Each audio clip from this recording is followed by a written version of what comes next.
A robot, a robot. Well, what is it? This is a local delivery robot. This is a robot that is delivering your parcels to your doorstep in the suburbs. And it's doing that on the sidewalk. Ahti, welcome to the program.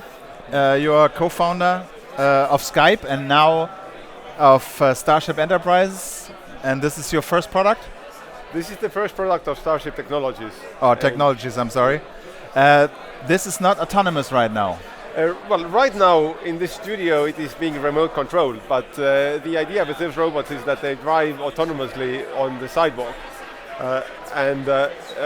Self-driving car technology is being developed, but those things are technically actually a lot simpler than self-driving car. The technology to achieve autonomous driving on a sidewalk is much simpler than on the road. Okay, and what is the technical challenge building this thing? There's no challenge actually, because all of the pieces that is needed to build robots like this already exist. We are not inventing majorly new technology, but we are combining existing pieces, existing technologies in innovative ways. As did Apple with the iPhone. Obviously, yes. I'm sure there was also at least some invention needed in the iPhone, and sure there are some little inventions here as well, and we are applying for patents, of course, as well. There's a lot to patent in technology in there, but fundamentally it is not the breakthrough of a century or something like that. I don't mean the iPhone, the iPod was more or less an assembly of already existing technologies. So everybody is talking about drones and Amazon delivering stuff with drones. Is it either or, drones or rolling robots? Or both could be used. Yeah. Certainly both could be used. I imagine 100 years ago, people were maybe also debating whether the railway or the shipping industry or the aircraft will win in logistics, and in reality all of them are used. And I'm sure this is the same situation that will happen in the robotic delivery space, that it's both drones and land-based robots that are practical in different situations. And what's the range of this thing, of the robot? So it can actually drive quite far because it doesn't use up a lot of power at all. But the practical range of it is a few kilometers, because this is meant for the delivery within one suburb. It's not designed to deliver something on the other end of the city. Can it go stairs? It cannot climb stairs, and it's not entering buildings. So it stays on the sidewalk, and you get a notification on your smartphone, and then you come out and then take your parcel out of the robot. But it can climb curbs, so between the road and the sidewalk, because sometimes a robot like this needs to cross roads, and to do that, in many cities, of course, there are wheelchair-friendly places to cross the road, but not in all of the places. Therefore, this robot also has capability to climb curbstones, to climb up or down to the road and then up on the other side. How does it recognize its environment? What kind of sensors does it use? So it has 9 cameras, and we are doing a lot of visual processing in a computer inside to understand where we are and understand all the objects that are around the robot, like pedestrians and bicycles and the cars and everything. Okay, no ultrasound, no LiDAR, laser? We are using ultrasound as well, but LiDARs, we will probably use LiDARs when they become low cost, because those robots need to be low cost. They are out in the street. If they're expensive, they could be. If they're really expensive, they could be even stolen. But a low cost is the way to build those robots. And low cost in this case means how much? So the actual cost of the manufacturing of the robot really depends on really many factors. But what is really important in terms of the price point is the cost per delivery. And we want to get this below €1 per delivery. And right now, in residential neighborhoods, using human couriers, it's more like €5 or in that ballpark. Okay, but the thing is, if it's too expensive, it gets stolen. What do you do to prevent it from getting stolen? Oh, it's actually not so easy to steal this. It's a relatively lightweight device, but still it's heavy. How heavy enough. is it?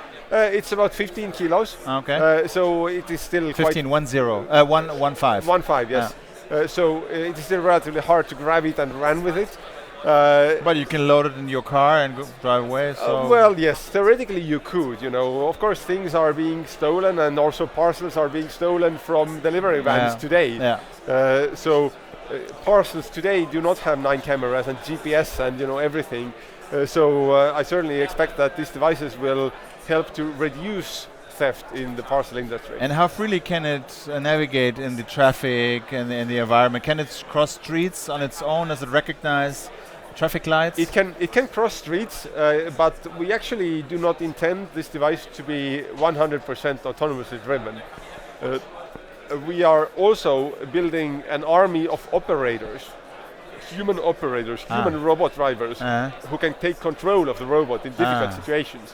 And this dramatically helps to increase the safety of the robot, because it is not the autonomous driving system that has to take all of the decisions. In any more complicated situation, the computer can decide that now is the time for a human operator to help, and the robot just stops on the sidewalk and asks the human operator to take over control. And he can do it remotely and observe the situation via the camera that is built in. Yes. Okay. So the robot has 9 cameras, and the operator has access to those cameras. Of course, for privacy reasons, we are not storing those video feeds, but the operators have access to the video feeds, so they can see and drive the robot. And who's the target group? Magazines like stores? Who? Everybody who needs delivery in the local neighborhood.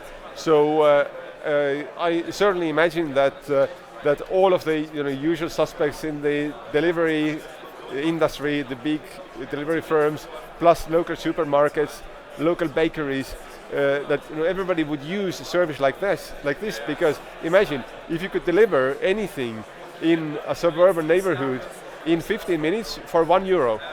That really changes what people pay for transport. Typically, right now they're paying much more. How fast can it go? It's pedestrian speed, so 6 kilometers per hour. Okay. And how much is it to buy it? We are actually not selling individual robots to individual consumers, and the business arrangements with delivery companies. That's a matter of negotiation between the cost of the robot and the scale and the price per delivery that we'll be charging. Okay. And is it already deployed? So we are driving it around in some places for testing right now. And we are starting commercial trials sometime this year, most likely in the UK and in the US. And why not Germany? They're all afraid of the cameras. Well, no, not really. That is not so much of a problem. In Germany, robots like this are legally not allowed in the sidewalks. Okay. So people obviously have nothing against it, but the laws are written in such a way as to not have the robots in mind. And I'm sure over time regulators will change the laws, because robots like this bring benefits for everybody. They cut pollution, they cut down the number of cars on the road, because about 1/3 of all car trips that people do is for shopping. And if they have an almost free way to deliver goods to their home, they wouldn't take out their car. The robots like this also help reduce the CO2 emissions, because of the same reason. So there's a lot of good for society from these robots. So I fully expect that the laws will be changed over time. And we need robot lanes, of course. Sorry? Robot lanes on the street? Those are probably not necessary, because those robots behave well on the sidewalk. And even if all deliveries in the world are done with robots like this, then it is not that the sidewalks would be full of those robots. It's more or less that there are as many robots as there are currently pedestrians on the road. And shopping delivery is one use case. Do you have other use cases in mind for the future? Like, well, we focus right now on delivery, but there are some other ideas? There could be other things as well. Maybe even street cleaning and local security, like neighborhood watch type of thing. There could be garbage collection.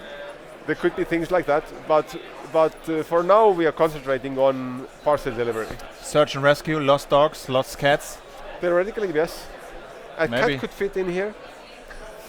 We haven't opened it yet, right? But you just open it and that's it, right? Yes. Is it refrigerated? Is it cooled? Not right now, but we are planning to add that functionality. Okay, Ahti.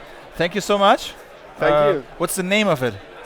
The robot has no name yet, but No name? No name yet. The company has a name, Starship Technologies. Yeah, okay, But okay, the robot okay. doesn't have a name. You could do you could do a contest or something. Oh naming yes, the we have kid. certainly thought about it. If you can suggest a good name, then Okay, I think about it. think about it. Okay, Yes. Ahti. Thank you so much. Thank you. Thank you so much for watching. This is Philipp Banse from DLD16 for DCTP.tv. Thank you very much for watching. All the videos you can find at youtube.com/DCTP or at DCTP.tv. Goodbye.